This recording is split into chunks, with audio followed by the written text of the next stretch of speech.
Welcome to The Explainer. I am so thrilled you're here today because we're looking at something that honestly feels a bit like magic, even though it's grounded in pure, elegant mathematics.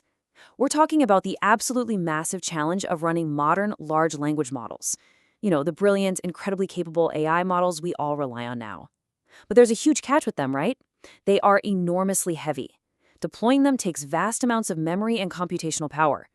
But what if I told you that a team of researchers figured out a way to drastically shrink these models, potentially unlocking their ability to run on everyday devices, all by using a trick you probably learned in kindergarten?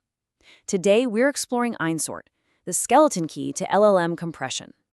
Here's our roadmap for today. We're going to cover the LLM size problem, shrinking models with tensors, the absolute magic of sorting, how EinSort actually works, and finally, the proof in performance. All right, let's kick things off with Section 1, the LLM size problem. So to really grasp the solution here, we've got to understand the sheer scale of what we're dealing with. The real bottleneck actually happens live, right at the exact moment the AI is trying to generate a response for you. Generating just 64 new tokens, which is really only about 40 or 50 words of text, requires an enormous amount of memory bandwidth. It is shockingly computationally expensive. The AI has to remember everything you've said, plus everything it just said, just to figure out what the very next word should be. And the specific place where it stores that short-term memory, well, that is exactly where our bottleneck lies. And that brings us to the KV cache. This is essentially the LLM's short-term working memory. It stores key and value vectors for every single word generated. And here's the problem. As your conversation gets longer, this cache grows linearly. Think of it like a giant, ever-expanding suitcase. You just keep stuffing more and more clothes into it the longer your trip goes on. Eventually, that suitcase is literally overflowing. You can't zip it shut, and your entire system slows to a crawl because it just takes way too much effort to drag that heavy suitcase around.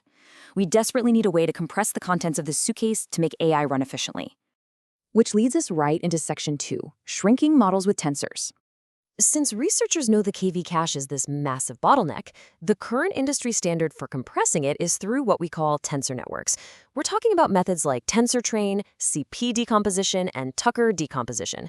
Now, in simple terms, a tensor is really just a multidimensional grid of numbers, and tensor decomposition is the math of taking one giant, heavy block of numbers and breaking it apart into a network of much smaller tensor cores. It saves a ton of space. But here is the catch.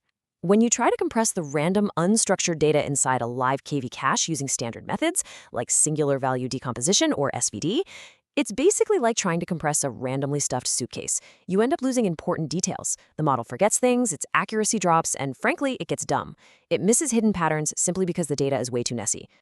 And that perfectly sets up Section 3, the magic of sorting. This is where researchers at Mitsubishi Electric Research Laboratories made a completely fascinating observation. They asked, what if the secret to compression is literally just sorting? Let's go back to our suitcase analogy for a second. If you just throw all your shirts, shoes, and pants into a suitcase completely at random, there's no way it's going to close. But what if you neatly folded and sorted everything by size and shape before you packed it? Almost like magic, everything fits into a fraction of the space. The researchers theorized that if you simply index and sort the massive data tensors in an LLM right before you compress them, you'd expose these hidden low-rank structures. See, when attempting to compress this data, the mathematical complexity, what we call its rank, is your main hurdle. You can think of a high rank as high randomness. With original unsorted data, the error rate remains incredibly high when you try to compress it. But if you just sort the data by reordering the indices beforehand, that mathematical complexity totally collapses. The error practically plunges straight down towards zero. It allows for what they call near rank 1 reconstruction. In plain English, that means the data becomes highly predictable and almost perfectly compressible with virtually zero errors. To put it plainly, using standard compression on random, unstructured data forces you to make a brutal choice. You either accept a huge file size or you get a very stupid AI. But compressing sorted data? It is remarkably efficient. The data practically folds itself away. So, how do they actually do it? Let's get into Section 4, how EinSort works.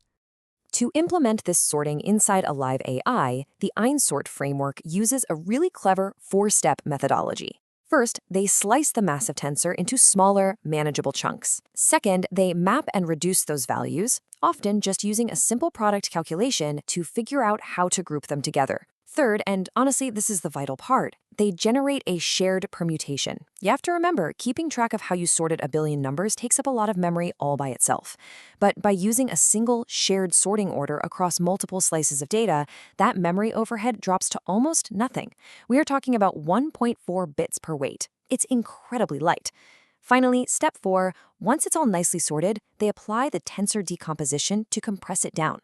And right in the middle of this whole process is an extra genius little hack, the 1-bit sign.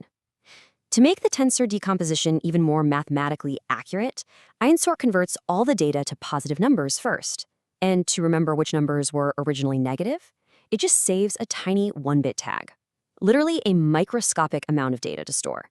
But converting everything to non-negative numbers before compressing it actually boosts the final accuracy of the AI significantly.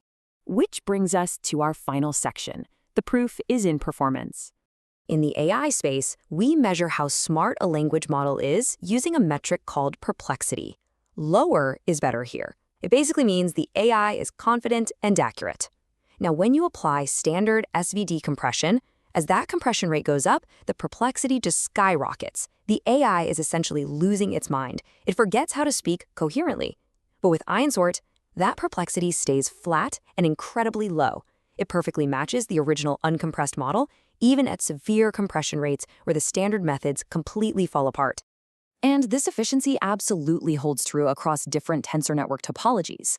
Just to put it into perspective, at an incredibly aggressive 90% compression rate, regular SVD results in a terrible perplexity score of around 47. But when researchers combined EinSort's sorting trick with advanced networks like TensorTrain or CP decomposition, that perplexity plummeted down to the 26 and 27 range. The LLM remains incredibly sharp and accurate, even when its short-term memory is quite literally squeezed down to just 10% of its original size. But, there's no free lunch in computer science. There is a trade-off. What we gain in massive memory savings, we do pay for slightly in processing speed. For instance, while CP decomposition gave amazing accuracy, it drastically slowed down the runtime to just 3.3% of the original speed, but it's obviously too slow for real-world use. However, TensorTrain, or TT, maintains a very respectable 62% throughput. So it provides this fantastic, real-world balance of massive memory compression, great accuracy, and really solid speed.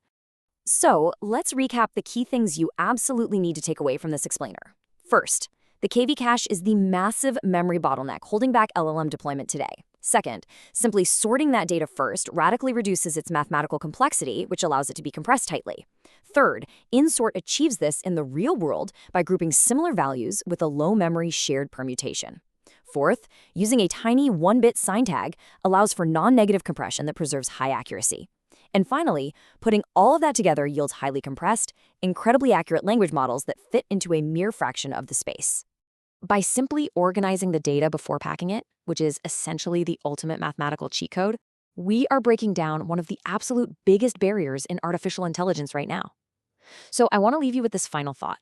If simply sorting data allows these massive LLMs to fit into a fraction of their footprint, how soon until our phones, our smartwatches, and our edge devices can run world-class AI entirely offline? The future is getting smaller and smarter every single day. Thanks so much for joining me on The Explainer. Keep learning, and I will catch you next time.